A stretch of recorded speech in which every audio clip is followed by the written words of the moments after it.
একের ভিতরে দুই ঠিক এমন একটি রেসিপি হচ্ছে পুডিং কেক। একই সাথে কেকের স্বাদ আবার পুডিংয়ের স্বাদ খেতে কিন্তু অসাধারণ লাগে। এটা এমন একটা রেসিপি দেখতে যেমন সুন্দর, বাসার সবাই তো পছন্দ করে। আর অতিথি আপ্যায়নে এটি কিন্তু সেরা একটি ডেজার্ট হিসেবে প্রেজেন্ট করতে পারেন। আশা করছি রেসিপিটি আপনাদের ভালো লাগবে। প্রথমেই চিনির ক্যারামেল করব। তার জন্য একটি ফ্রাই প্যান বসিয়ে হাফ কাপের মতো চিনি দিয়ে একটুখানি পানি অ্যাড করে ক্যারামেলটি করে নিচ্ছি।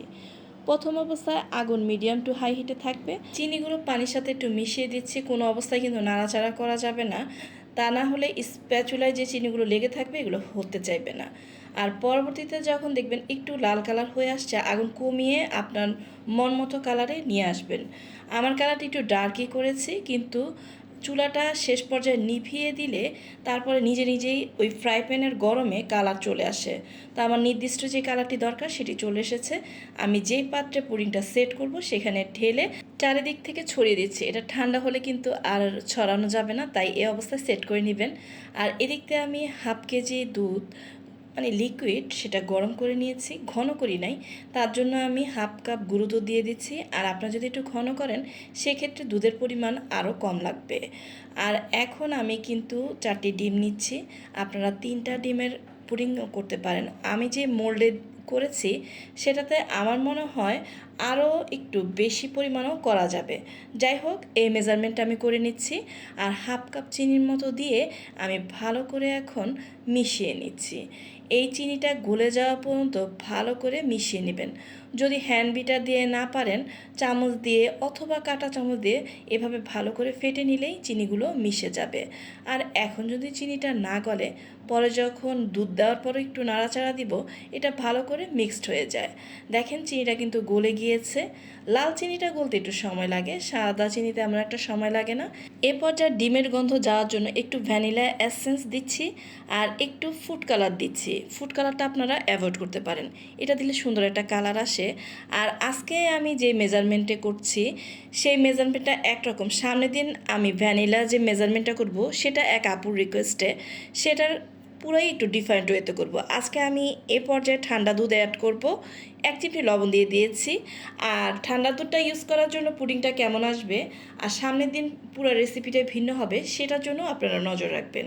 কী ধরনের রেসিপি নিয়ে আসছি, তো দুইটি পাশাপাশি রেসিপির কম্বোতে আপনারা যে কোনো একটি নিয়মে যদি করেন অবশ্যই আপনার মন মতো নিয়মই করতে পারবেন। এবার চকলেট কেক বানানোর জন্য 2টি ডিম নিয়েছি, 50 গ্রাম চিনি অর্থাৎ আপনার 3/1 কাপের মতো। আর এখন ভালো করে চিনি গলে না যাওয়া পর্যন্ত বিট করতে থাকবো। আর চিনিটা ভালো করেই কিন্তু গলানোর চেষ্টা করবেন। আর সাদা চিনিটা আমি আগেও বলেছি একটু গলতে সময় কম লাগে, লাল চিনি যখন দিয়ে আমি বানাই একটু সময় বেশি লাগে। আর এটা বিট করার এক পর্যায়ে শুকনো উপকরণগুলো মেপে রেখেছি, সেগুলো স্টেপ বাই স্টেপ দিয়ে দিব। আমি ময়দা নিয়েছি প্রায় 50 গ্রামের মতো, এই হাফ কাপের মতো। আর কোকো পাউডার 5 গ্রাম অর্থাৎ 2 টেবিল চামচের মতো দিয়ে মিক্সড করে নিব।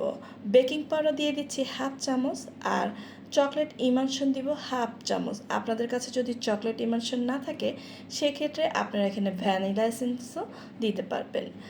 এখানে একটা টিপস হলো, আমরা যখন চকলেট ইমানশনটা দিই ওটা শেষ পর্যায়ে দিই, তাহলে এটা কেকের জন্য ভালো।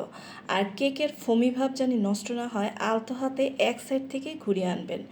আর এই যে ফোমি ভাবটা জানি ঠিক থাকে, এই জন্য স্প্যাচুলা দিয়ে হোক বা আপনি যেটাতে সুবিধা বোধ করেন হ্যান্ড বিটার দিয়ে আস্তে করে মিলিয়ে নেবেন। আর আমি 1 চামচের মতো তেল অ্যাড করেছি, এখন মিশিয়ে নিচ্ছি।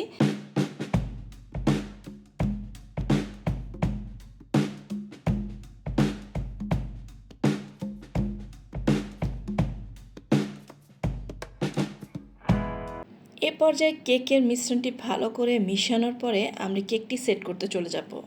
আমি চলে যাচ্ছি যে মোল্ডে পুডিংটা সেট করব সেটা অবশ্যই একটি ছাঁকনি দিয়ে ছেঁকে দিবেন। আর ক্যারামেলটি কিন্তু এ পর্যায়ে ঠান্ডা করে নেবেন। আমার কিন্তু ঠান্ডা হয়ে গিয়েছে, তো কোনো ময়লা বা দানাদার অংশ থাকলে এখানেই বের হয়ে যাবে।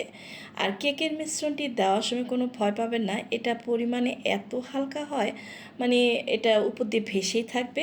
তো দেওয়া মাত্রই এটা উপর দিয়ে সেট হয়ে যাবে। তো আমার আজকের এটার পরিমাণ একটু কম ছিল, তাই আমি প্রত্যেকটি মেজারমেন্টই আমার আরেকটু করে অ্যাড করলে এই মোল্ডে আমি সেট করতে পারবো।